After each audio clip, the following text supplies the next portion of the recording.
Robots Radio presents... Today's chat is brought to you by, well, all of your support. Through the patronage you provide the Focus Fire chat team through Podbean's crowdfunding, we are able to provide you with the weekly podcast as well as the website and other aspects of Focus Fire chat. If you have any interest in becoming a patron of the FFC, please be sure to visit our website and click on the support link. Even a single dollar helps, and for those of you who are already patrons, thank you again for your generosity. Welcome to Focus Fire Chat. Explore together. Welcome to Focus Fire Chat, recorded live on February 5th, 2021, over on twitch.tv/FocusFireChat, as we continue our discussion over the lore book, Your Friend Micah Abram. This particular episode will serve as what we have come to call the advanced session of the week's exploration. Congratulations to those who signed up for a deeper dive. Before we go any further, however, let's run through a quick introduction of who all we have with us on the show. As always, this is your host, Blue Crew 86. This is the most blueberry to ever have blueberried. Hey, it's Orchid. And last, but definitely not least, in the hot seat as guest co-host, we have Ellimist. Ellimist, how are you doing? I don't know. Listen, if you're listening to the podcast and you weren't present for the live stream, I really encourage you to go to the YouTube channel and look up the archive video, which will explain why, first off, there's like an hour and a half difference in the episodes recording, but there's a very long and convoluted rabbit hole that it's exploring the blueberryness of certain individuals who shall not be named. It's Orchid. The sabotage. Hey, it's Orchid. Irish just texted me a picture of blueberries and then Orchid question mark. Thanks. I love you too. Wow. You even coming into my DMs. We vetted Orchid for presidency and interesting things happened. The sad thing is, anyways, this all started with me making a pun. Oh yeah, yes. We were joking, and it came to light that certain hidden menus had not been discovered. But guys, the long and short of it is that I don't know how to play Destiny, and it's 4 days until the end of the season. And it's okay. You just don't sleep, drink a lot of tea, and you'll be fine. I don't know how to play the game because I only play PvP. So. Trials that's why I can do that. Your perspective is important because it comes from a different side of the experience. Apparently sabotage things. I didn't know that was in the game. Or aspects. So there's I didn't know those were different. So hey. This is pretty awesome. So Orchid's Otter stop. Yeah. The one job she has. Can I even do that? Am I even qualified for this anymore? Should I just hang up my Otter outfit?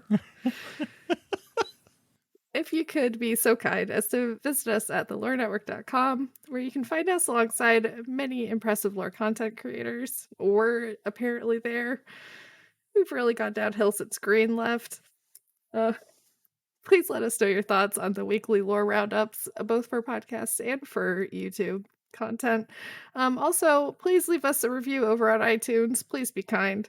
5-star reviews really help other people to find the podcast. Let your friends know that this is a thing, and then they can listen, and I would appreciate that very much. Thank you. Real quick, just to recap on last episode. As Orchid mentioned, Green has stepped back from co-hosting, and she is taking on a more production/editorial role. So she will still be involved, but she's going to be helping focus like the layout and the production side. So basically, the reason why we sound good is because of everything she's doing. Other than that, we talked about really just like the overall summary of the book. We talked about the different characters, obviously, that were involved. We talked a little bit about tensions that were existing in the Eventide area, specifically around like Cade and his interactions with Micah, the travesty of the exo-penguins. We also mentioned Micah's what's referred to as gender dysphoria, which is where Micah is the first confirmed character in the lore of Destiny to be a male who transitions into a female. He was a male human who became a female exo. And Micah Abram is also Micah 10, who is the guardian who is referred to as the dead mother of ghosts. However, in this session, what I wanted to do is Orchid had mentioned in the intro session that she was really interested in the dream aspect that is mentioned in this lore book. And then I also wanted to get Ellimist's thoughts on Hector's fate, I guess, would be the best way to kind of talk about that. So real quick, before we jump into that, we'll take a real quick break, come back, and Orchid, I'll just hand it over to you, Orchid. Hey, I'm Tom. And I'm Stuart. And we're from the Dungeons & Dragons Lorecast. We talk about all things connected to D&D lore. And we're on the Robots Radio Network. So if you're into Dungeons & Dragons or you're into lore, then come check us out. You can find us on any podcatcher, Apple Podcasts, Spotify, Google Play, wherever you get podcasts. Roll more dice. That's the Dungeons & Dragons Lorecast.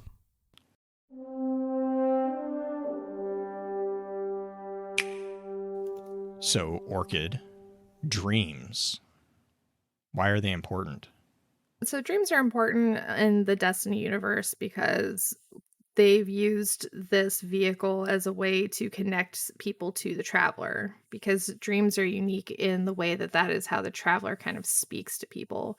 Because the Traveler doesn't speak, Traveler doesn't have a mouth, Traveler is just a big golf ball in the sky.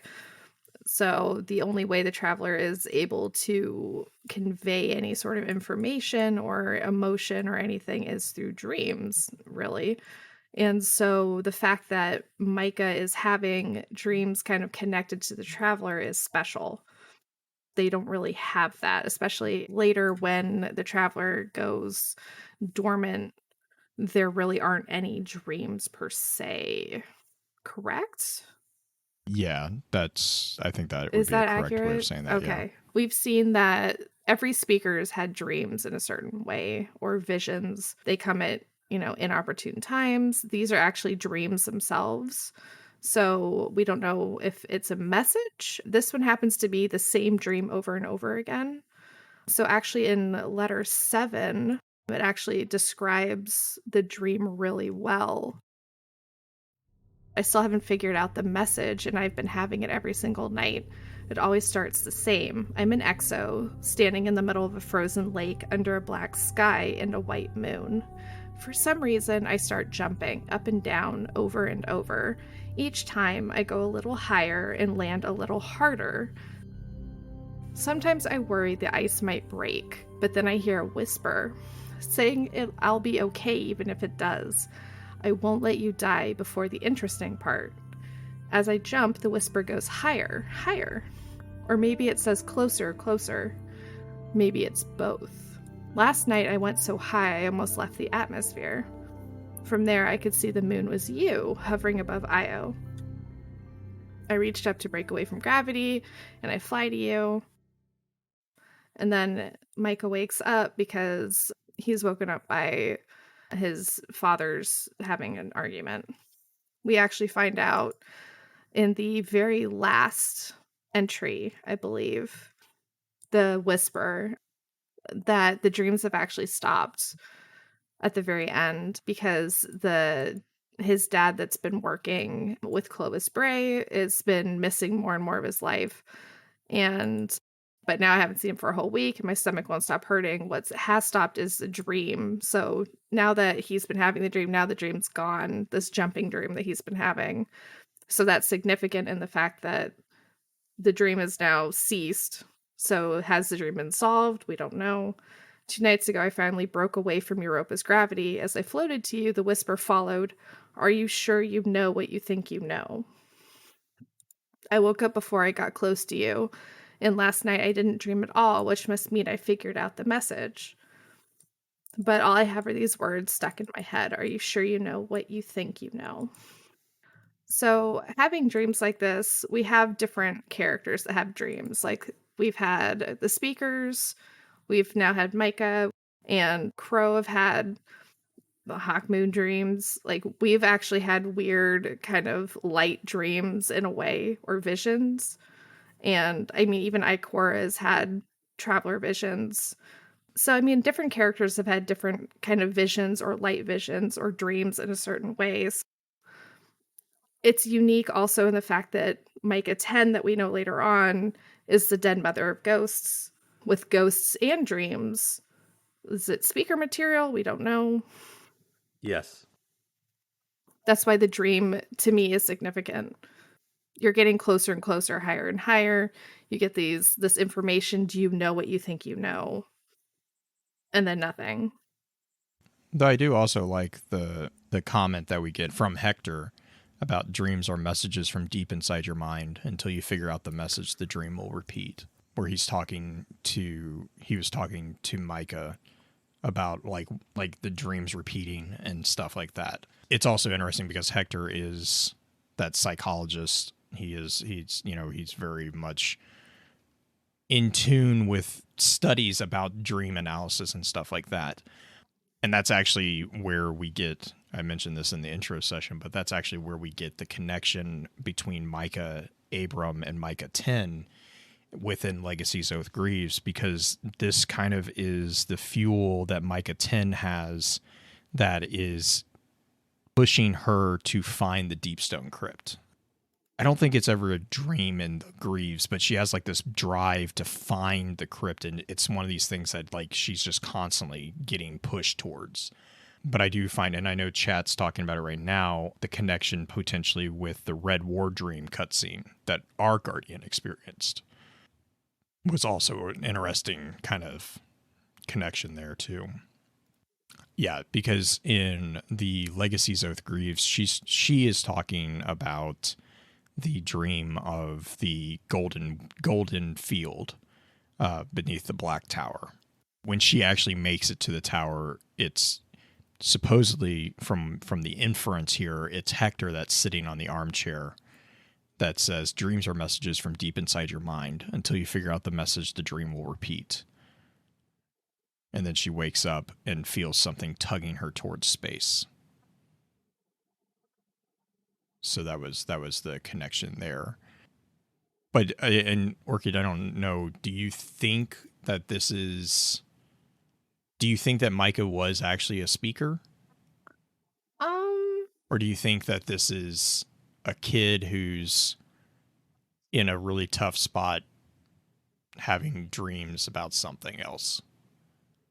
I see. We know with constellations, we know a little bit more about speakers, but I don't know if, I know when they say that, like, they always look for new speakers by seeing, like, are ghosts following children around, and, like, that's kind of the mark of finding a new speaker, and are people having weird dreams, but back then there weren't ghosts yet. Correct. During the Golden Age, there weren't ghosts, so they relied on the communication of dreams, basically. So I don't know, because if, like, a part of me wants to say yes and a part of me wants to say no, because I think a part of it could be that this kid is in a really tough spot because, one parent is really stressed and working all the time. Like, Micah obviously misses being on Mars and is kind of replacing the parents' love with all these freaking penguins that, like, he's rescuing from school because, Clovis Bray doesn't know how to replace love with anything else but penguins, which is weird. Vex penguins. Ellimist, No. exo penguins. The exo penguins, I'm telling you. It's No. Yeah. trial by error. That's how every scientific progress is done. Yep. Like, I accept it, but no. Us all the busted penguins just all go to the kids and for safekeeping. They have DER too, so they have to be fed like penguins, and oh, I'm so sorry, I don't know how to love you. Here, have a penguin.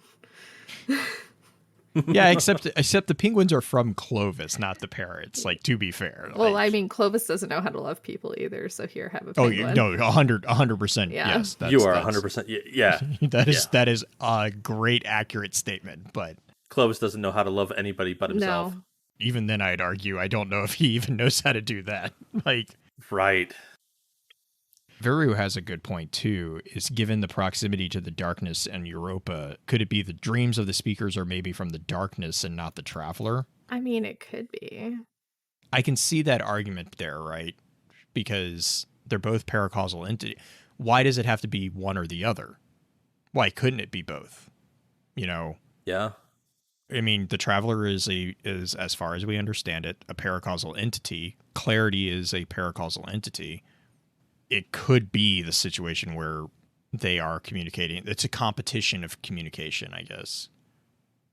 Oh, yes. And Black Flag is also pointing out back in D1, we did have the Ghost Fragment Legends card, which is when we first learned about the dream of the Dark Tower or the Black Tower.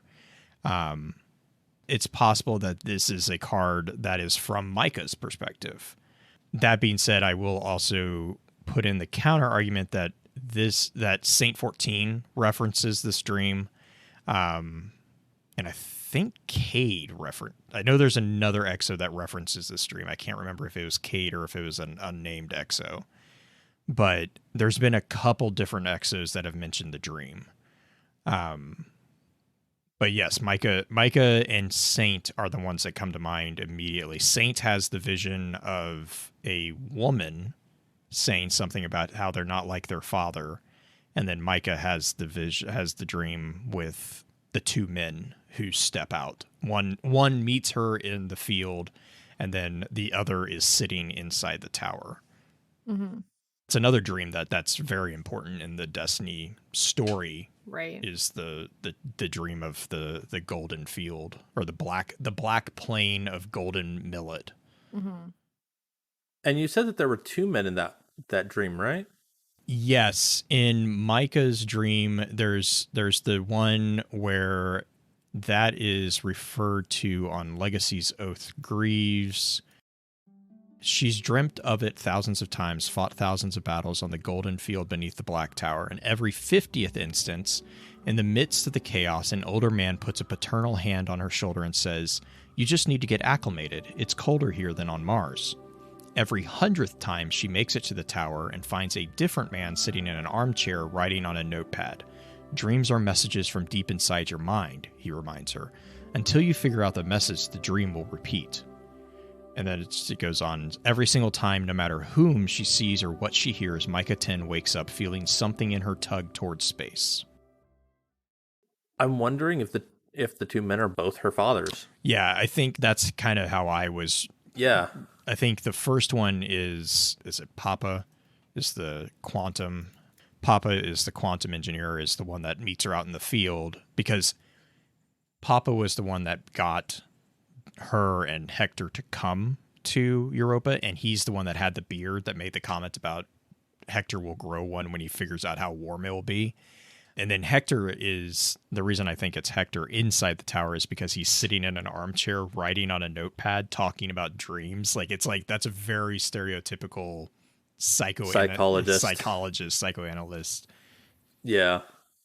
Oh, Veru, that's dangerous. So Veru is saying in chat, what if the dream with the field of golden millet and the tower was just one of the speaker dreams that got unintentionally mass-produced through the exo processing? Ooh.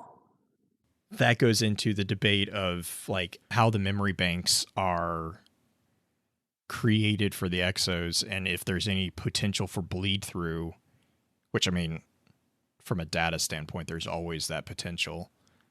But yeah. Oh, man. Which would also go in line with the idea, I think, that we were talking about in the first episode.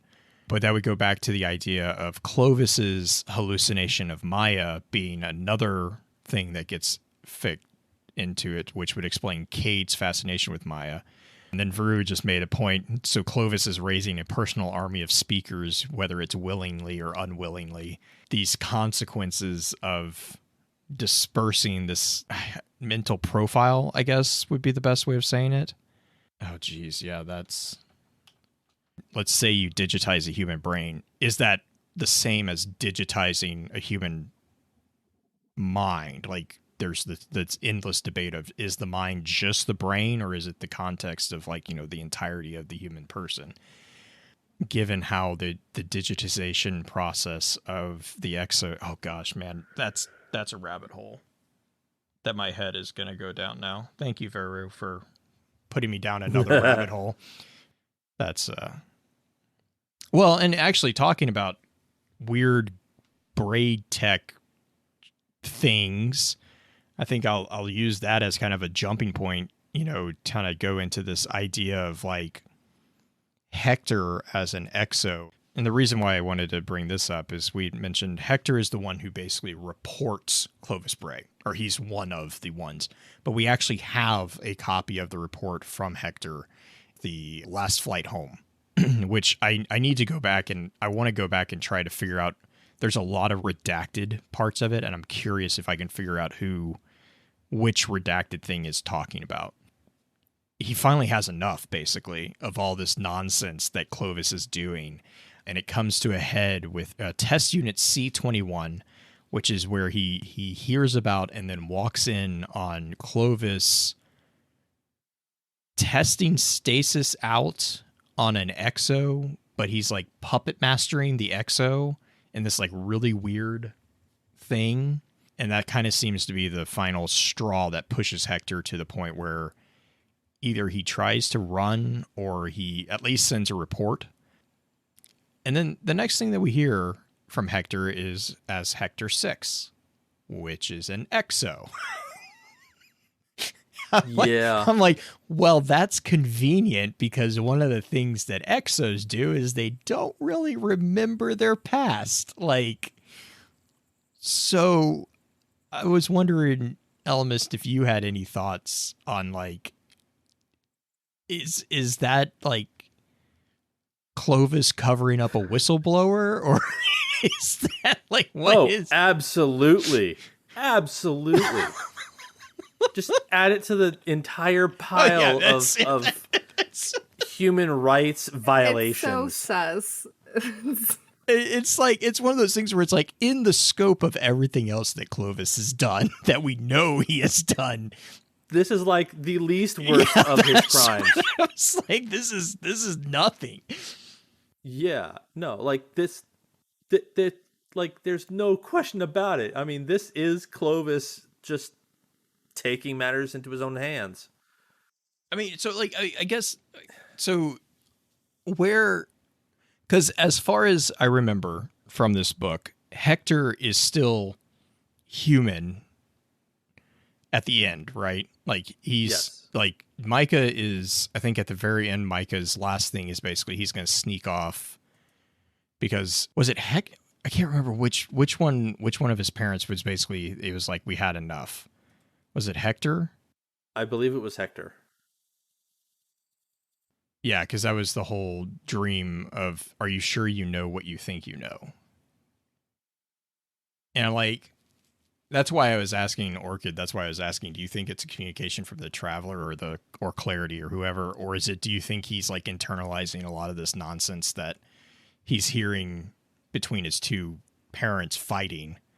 Because I also kind of, the way I was reading this is I read Hector as being the person he's spending more time at work because he's basically building a case against Clovis. That's how I was reading it. Like he's getting all this information and he's like basically prepping this whole thing. Yeah. He's, I think Dad, air quote, is the one that's leaving. I think it is. I think it's towards the end. Yes. It's letter 8. Letter 8, yeah. He said some colonists were going home with the next supply ship, and he hoped Papa would join us. So yeah, Hector is the one that's getting ready to leave. Basically, as I kind of took as like, this is when he was getting the report ready to send to kind of sneak out, basically. Yeah, that's how I'm seeing it, is Hector is suffering through working alongside Clovis, and just gathering all the kinds of different evidence in order to actually try and do something to Clovis. And then the next thing we see is Hector 6. If he saw all the evil that Clovis was doing, he wouldn't offer himself as an exo. Right. Well, especially because all the evil stuff that he's doing is to exos. Right. So that leads me to believe that it was forced upon him. And I get, like, depending on how dark you want this headcanon to go, the argument that the two have, depending on how much of a cult this is, it's like, did his partner turn him in? Oh, that's really good. Hector, first off, Hector is called out as being one of Clovis Bray's closest confidants, which makes me think that he is also probably basically one of Clovis's counselors. Like, he is basically the person that Clovis kind of unloads and vents to, is kind of what I kind of took as. But then in letter 8, the argument between Hector and his husband is, Hector is saying if Clovis wants stable and functioning soldiers, he shouldn't put them through so much trauma. He's basically arguing, if you want me to look at these people as human, if you want me to treat an exo as a human, then what happens is they have rights. Like, that's, if they are human, they are human. They're not tools. There's not a sliding scale on this. Like, it's either you have human rights or you don't have human rights. But then his husband responds with, skip the ethics lecture and tell me, if you knew humanity would be wiped out in 50 years, wouldn't you try anything to save us, to save our child? And then he goes on, he says, Papa says, this DER stuff is hard, but I think the humanisms you suggested are the solution. In fact, I bet my life on it. And then Hector responds with, I love you, but forget about being safe in 50 years. Micah needs to be safe here and now. He might have told, it was one of those innocent things of like, hey, Hector's trying to leave. And then Clovis, being the megalomaniac paranoia person that he is, was like, nope. Like, you don't get to leave. Well, and even then, like, I don't think that Micah's, Papa would have actually reported directly to Clovis. Right. I think it's more of like, he was just talking to a coworker about a fight that the two of them had, and then it went up the chain, or Clovis happened to overhear it. Mm-hmm. Oh, man. I see it as completely not a malevolent. No. I don't see it as malevolent from his sense, but I do see the catalyst for Hector's conversion, if you will, being something from this guy, which, given the whole scope of like the trauma that is going on with the Bray storyline, would actually fit in quite well.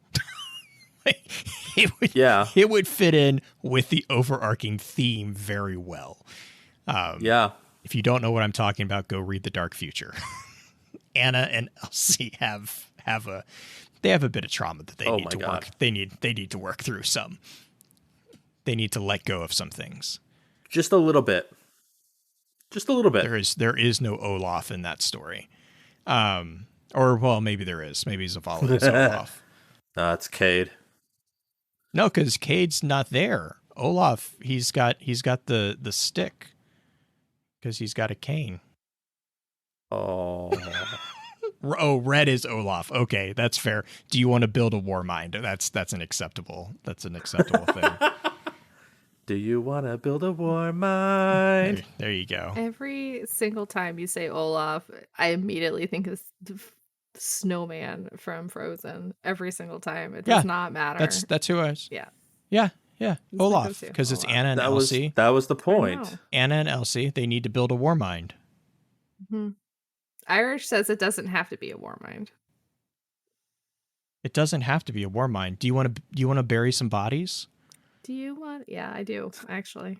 Have you heard that version of the song? Yep. It's amazing. Mm-hmm.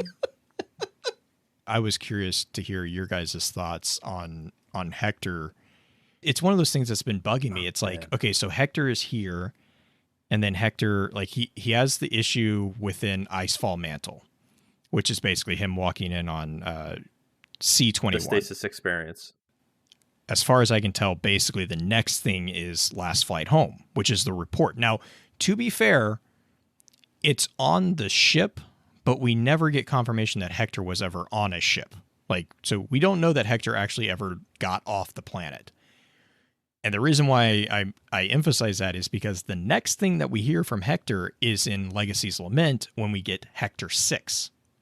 And the only reason that is, like, the only reason I kind of connect that Hector with this Hector Abram is because when you find the exo that is connected to Hector 6's entry, it specifically calls out the fact that he has a son. Do you want to become a Luca?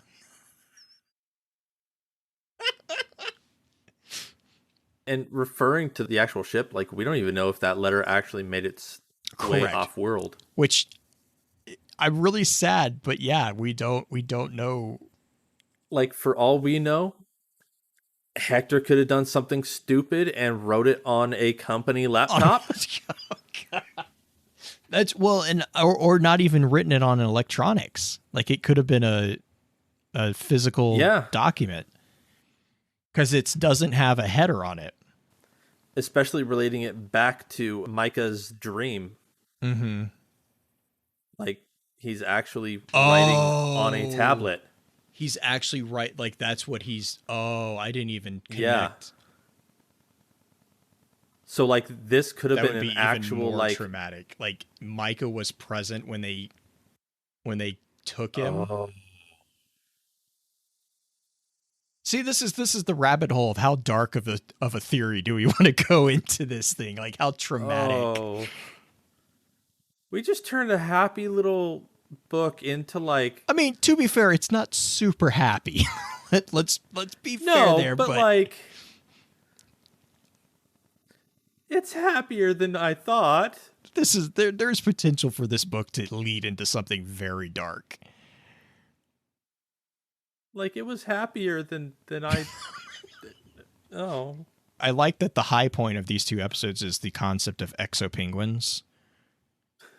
And that was where it started. That's where it started going downhill. That's just a theory, a Destiny theory. no. Oh man, I mean, I didn't even think about that too. That's a good connection. Is the Hector sitting in the tower writing on the tablet could be potentially him writing the letter that's in Last Flight Home. Right. Because, like, for all we know, Hector could have been gathering evidence. Clovis found it. No, you know what? The letter is a letter of resignation. So that's right. Oh. So he sent the letter of resignation, and then I think Yeah. I'm trying to remember. There was a point where I think he mentioned, like, either he was going to turn something in, or he was advising that, basically, yeah, he says, to describe what I've witnessed would be a gratuitous exercise in horror, but I fear without clear circumstantial accounts, there will be no action. That's when he goes into, like, one of the examples, and then he ends it with, this is one case of hundreds. Past dictators have committed blank that pale in comparison, and this was never anything more than a quest for his own ego and blank. Okay, so yeah, this was a letter that was internal, so this was his resignation, but the implication is basically you're transgressing on human rights. This is beyond legal means, which is when you tie the cult feeling into the argument of skip the ethics lecture and tell me comment. I'm like, oh no. Yeah. Man, this is such a dark hole. Like, this is Clovis Bray just leads to darkness in more than one way of meaning that. Like, yes, it leads to darkness, but also the darkness of, like, I think I know for a lot of the times the Golden Age was pointed to being like a utopia, and in a lot of ways it was. Like the Pacific arcology, the advances of Ishtar, there was a lot of stuff that was good, the curing of diseases and stuff like that. But as with everything humanity does, there's a darker side to things. And I think this is kind of pointing to the darker side of progress, because everyone's so focused on, oh, hey, look, we can become immortal. It's like, yeah, but what did that take? Like, what did that progress require? Yeah, I think Dancing Vero in chat says it best. The less transparency there is, the more utopian things look on paper. Mm-hmm. When you don't look beneath the surface, as long as you don't scratch it too hard. Yeah. It's a really pretty picture. What are you talking about? It's gold. Don't scratch it. That's not an exotic engram. That's a common. Oh, God. Raul. Even then, he had a sense of humor about giving us burnt edges. Yeah. Did you do it? We acquired immortality. What did it cost? Everything. Actually, I do want to say that I like Veru's perspective here. He says, I like to see the Golden Age as a house of cards that collapsed.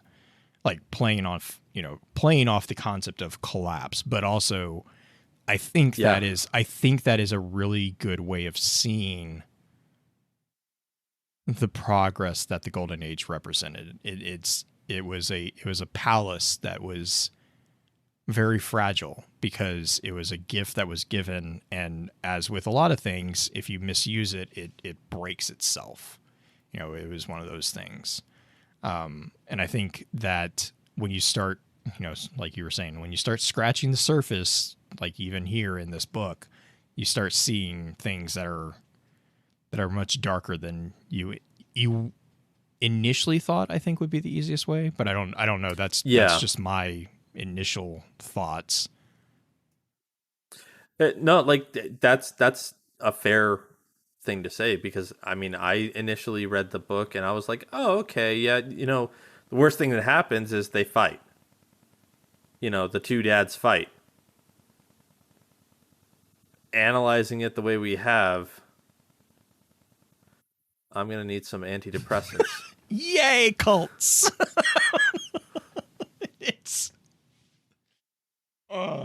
Orchid, what about you? Did I ruin your dream analysis? No, I don't think so. I mean, the book is, looking at it the way you did, you made it super depressing. So, thanks. Cool. I try. I liked mine way better. Oh, yeah. No, I mean, that being said, I think that it's good to remember that my interpretation is just, it's just my interpretation. It's just as valid as yours or Elements. Like, that's my opinion on it. Yeah. As with a lot of things in reality, we are only seeing very fine slices of these different stories. So it could be completely innocent, and I hope that everything turns out great and happy for Micah, and it doesn't. Well, no, like, it doesn't in the first life, but it does in her second life. Right. Right, yeah. Well, third life. I mean, 11th life? 12th? Oh, gosh, yeah, because how many... It would be 11. It would be 11. It would be 11th, because she was Micah 10 when she dies, and then she's resurrected. Because Micah 1 would end up being Micah 2. The first exo. Mm-hmm. Yes. So her 12th life. 12th life. Yes. My brain hurts. Yes, that's correct. Very confusing. Either way. In short, Orchid's response is, thanks. I hate it. Yeah.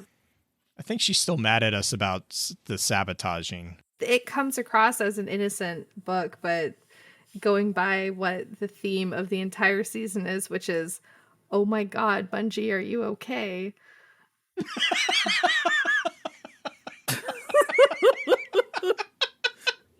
Do you need to talk about this? You need to send somebody to all of your houses to check on you. Because that is the theme of this season. It's you've been locked in your homes too long. Oh my god. Yeah. Veru says that this book also gives an idea of why Cade is the way he is. You know, I think he knew he might look terrifying to Ace, so he overcompensates with humor. And, you know, that's where you get this deep dive into gallows humor. You know, we always looked at Cade as having gallows humor to be a way of kind of coping with the trauma that he has gone through, which could definitely be part of it. But I also see that being a case too, is that that's his way of connecting with others, is he sees that the fear that he causes as an exo, he tries to make himself more approachable that way. Yeah. Black Flag's accurate summary of Orchid. Thanks. I won't play it. It's not that I won't play it. It's that I didn't know it was there. That's slightly fair. That's because actually the sabotage missions are kind of hidden. And if you don't go to Varric's a lot. I don't want his weird chattering ASMR stuff. But how else are you going to get to listen to him sing? He has such a beautiful singing voice. No, what? He sings Savathun's song. Does he? Yep. And then he talks about how it was the song of the whirlwind. What? And on that note, shout out time. Ellimist, what you got for us? Shout out to antidepressants.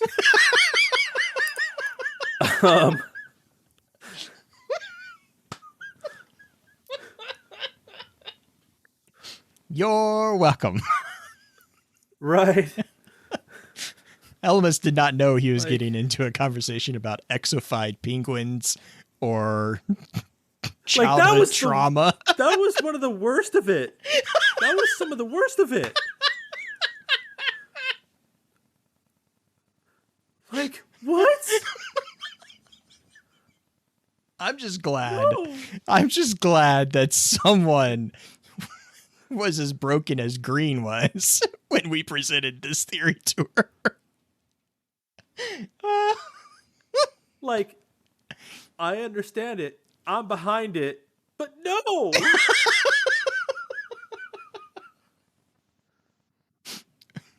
Orchid, what about you? Fury in chat is saying, I can't wait for the next Guardians of Lore session with Ellimist now knowing about Orchid's Destiny endgame content. Oh yeah, that's definitely going in our This Week at Guardians of Lore. This week at Guardians of Lore, Orchid doesn't know how to play Destiny. She only plays PvP. Everyone knows this. Like, this isn't new. I'm going to give a shout out to Veru for keeping me, like, constantly entertained during chats. Thanks, Veru. Hi, I'm going to shout out Dead Man because he's just here to troll me. He's one of my Australians. Hi, sweetie. He takes me through endgame content. He's one of the ones that... We have stuff to tell you. He's one of the ones that helped me get Conquer. Oh, Dead Man, do we have stuff to tell you? So before we tell Deadman that, I'm going to let everyone on the podcast go. Say thank you for your time. Till next time, remember, with wisdom we conquer. Stand strong, stand tall, and keep exploring. With that, we'll begin to wrap the chat up. Thank you again to those over on Twitch for coming to spend your evening with us. If you'd like to join us for the live streaming of the episodes, please be sure to give us a follow over on twitch.tv/FocusedFireChat. Links to all our episode archives can be found at www.thelorenetwork.com. Please be sure to email us at focusedfirechat@gmail.com with any comments and or questions for the team concerning the podcast, and let us know how we're doing by giving us some feedback and a rating over on iTunes as well. So until next time, focus your fire and may your light shine bright. You've been listening to a Robots Radio podcast. Smart shows for interesting people. Check out all the shows at robotsradio.net.